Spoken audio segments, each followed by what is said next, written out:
जोबोद गोजोननाय मोनदों मानोना आरो बांसिनै गोजोननाय मोनबावदों बे खारनावनो जे थांनाय 10 बोसोराव क'क्राझार लकसभा समष्टिखौ जोंनि बायदि जिखिनि जोंहा मावनो लानाय माखासे खामानि आद्राफोर दङ जायखौ जोङो मिरु सरकारनि खाथियाव जोङो आरज गाबनांगौ बा मिरु सरकारखौ जोङो बे खामानिखौ मावनो थाखाय खावलायनांगौ। बे दिनै हाबाफारिफ्रा थांनाय 10 बोसोराव जोंहा थाबथादोंमोन। जोबोद गोजोननाय मोनदों मानोना आरो बांसिनै गोजोननाय मोनबावदों बे खारनावनो जे थांनाय 10 बोसोराव क'क्राझार लकसभा समष्टिखौ जोंनि बायदि जिखिनि जोंहा मावनो लानाय माखासे खामानि आद्राफोर दङ जायखौ जोङो मिरु सरकारनि खाथियाव जोङो आरज गाबनांगौ बा मिरु सरकारखौ जोङो बे खामानिखौ मावनो थाखाय खावलायनांगौ। बे दिनै हाबाफारिफ्रा थांनाय 10 बोसोराव जोंहा थाबथादोंमोन। क'क्राझारबासী राइजे তেওঁলোকে যিখিনি ৰায়দান দিব লাগে সেইখিনি ৰায়দান তেওঁলোকে দিলে। তাৰ বাবে মোৰ ফালৰ পৰা মই সকলো আমাৰ ক'ক্ৰাঝাৰবাসী ৰাইজলৈ মোৰ আন্তৰিক শুভেচ্ছা অভিনন্দন লগতে ধন্যবাদ জ্ঞাপন কৰিছোঁ যে তেখেতসকলে কোকৰাঝাৰ লোকসভা সমষ্টিৰ পৰা মোক নিৰ্বাচিত কৰাৰ কাৰণে যিখিনি পদক্ষেপ ল'লে নিশ্চয়কৈ আহি থকা সময়ত এই কোকৰাঝাৰ লোকসভা সমষ্টিৰ যিটো যোৱা 10টা বছৰে ইয়াত জাতি জনগোষ্ঠীৰ মাজত বিভেদগামী এটা ৰাজনীতি কৰিছিলে এইটোৰ সমন্বয় এটা সমষ্টি হিচাপে গঢ় দিব। जोबोद गोजोननाय मोनदों मानोना आरो बांसिनै गोजोननाय मोनबावदों बे खारनावनो जे थांनाय 10 बोसोराव क'क्राझार लकसभा समष्टिखौ जोंनि बायदि जिखिनि जोंहा मावनो लानाय माखासे खामानि आद्राफोर दङ जायखौ जोङो मिरु सरकारनि खाथियाव जोङो आरज गाबनांगौ बा मिरु सरकारखौ जोङो बे खामानिखौ मावनो थाखाय खावलायनांगौ।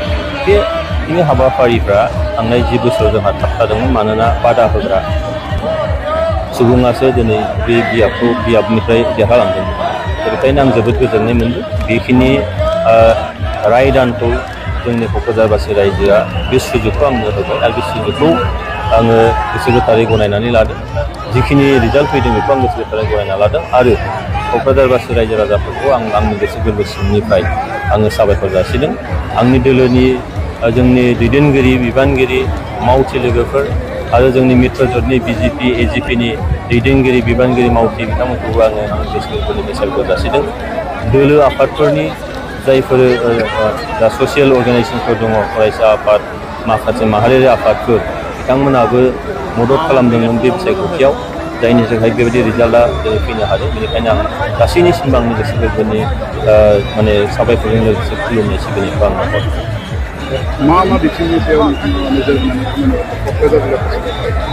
बिटिआर सुक्तिखौ मावफुंनांगौनि मोनसे थाखाबायानोसै बेयाव कार्बि आंलंनि इस्यु थाबाय एसटि सोसननांगौनि गुबुन मोनसेया जाहैबाय क'क्राझार लकसभा बियाबा जोंहा हा खुरखानाया बिराद गासोगारदों गामिफ्रा दिनै सिलिंखार जाबाय। दा बिटिआर सुक्तियाव मोनसे दफा दङ जे बे दैनि फारनै बोरिखौ प्रटेकसन होनायनि बाथ्रा बेखौ मावफुंनांगौ दङ जोबोद थाबैनो।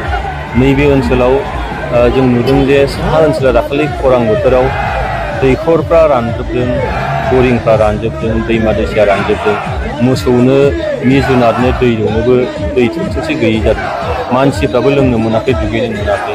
दा बेफोरबायदि मोनसे थासारिनिफ्राय जों बारग'नांगौबा बे जेंनाफोरखौ मोजाङैनो माने माइनरलि नोजोर होनानै खामानि मावनांगौ आरो बिनि अनगायैबो जोंनि लाइमोनफोरखौ बोरैहाय फैबाय थानाय समाव बोरै खामानियाव फोथायलांनो हायो आइजोफोरखौ बोरैहाय गावनि आथिङाव गसंथानो हानाय खामानि मावनो हायो सोलोंथाइ बिथिङाव आरोबाव जों बोरैहाय दिनै बिटिआर सरकारनि हाबा मावनायजों चिरां जिल्लाया मेट्रिकआव बोसोरनै टपआव थांबाय बाक्सा जिल्लाया देग्लाय हायार सेकेन्डारियाव टपआव थांबाय बेखौ जों बोरैहाय आन्थोर जौगालासे लांबाय थानो हायो बेनिखायनो खामानि मावनांगौ। गोजौ सोलोंथाइ माखासे फसंथानफोर आरोबाव लाबोनांगौनि जोंहा खामानि दं।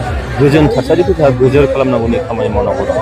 मावोब्ला गोबां खामानि दं आरो बेफोरखौ जोंहा मावलांबाय थानांगोन। ओंखायनो रायजो राजाखौ आं खावलायदों बे गासैखौबो मदद होनो आवगायबोनानै जों जाहाथे बयबो ज'यैनो खौसेयैनो बेयाव खुनु फारागथि गैयाजासे जों खामानि मावलांनो हायो जोंनि ओनसोलाव जौगाहोनायनि थाखाय बेखायनो आङो खावलायनानै बयनिसिमबो खुलुमनाय